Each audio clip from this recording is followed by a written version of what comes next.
یا تا اوه بچه ما بعقل شده سازی تنجی میشه شکرم دیگه فقط خود زن نگیری فکری ما را نمیکنی که گیرتم اخمق اولیش اتکاس کلا ای سازی پودری گندختن در طفولیات بذارشی مخیرم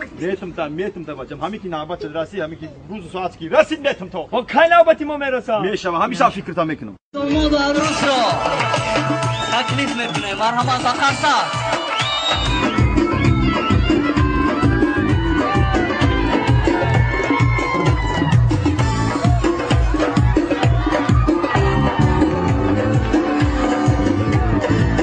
مرحمت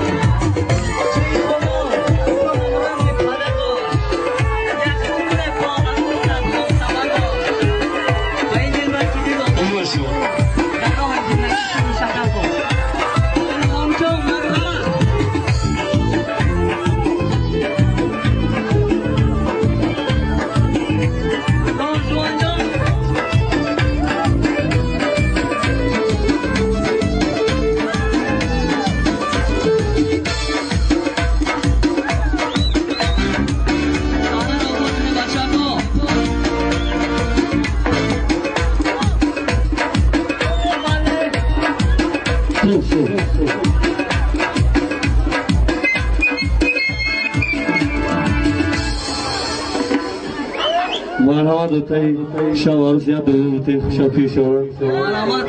یک عمر با عروست هم سفر باش این دل که این دلبر که دین و بس بر تو در راه زندگی شیر و شکر باش یک پدری شعبچه دان جوان جان که پدرش بای مراد که فرزندش را یک دو سخن گفتنی از تبریک اتنا مرحمت دیگه اکیوره کرد همه شما را خوش آمدید میگویم همسایه ها خیشی توانا همه شما را باید بارگاه خوش آمدید میگویم این پیزاری ما که دان جوان جان این روزی توی شهر عروسیه باید عذاب پاییز طرف رده بیسی کریدیت گرفته بیسی کده بوسی کده امیرش قربانه تا بیگه اگستیم رزمینش پاپوشی نیفته یک بار دیگر تبریک میکنیم خوش آمدید همسایه ها خیش توانا میمانا توی مبارک شود سلامت باشید زیده باشید متشکرم اما که سرتراش سر پاگیزه تراش آچه شه بر تو میگو در سری شه خنگه بچاش یک قرصک مرحمت یک خانزنه اکیره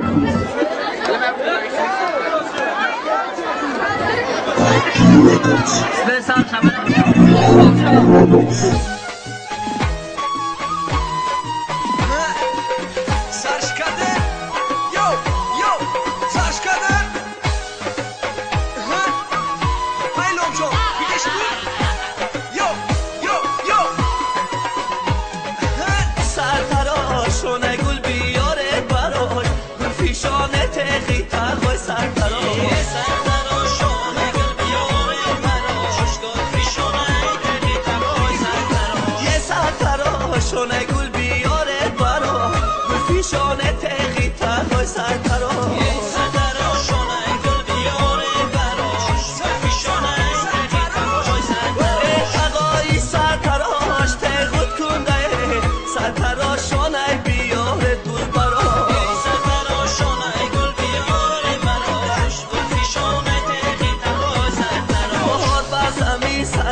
بچه در زندگی هیچ وقت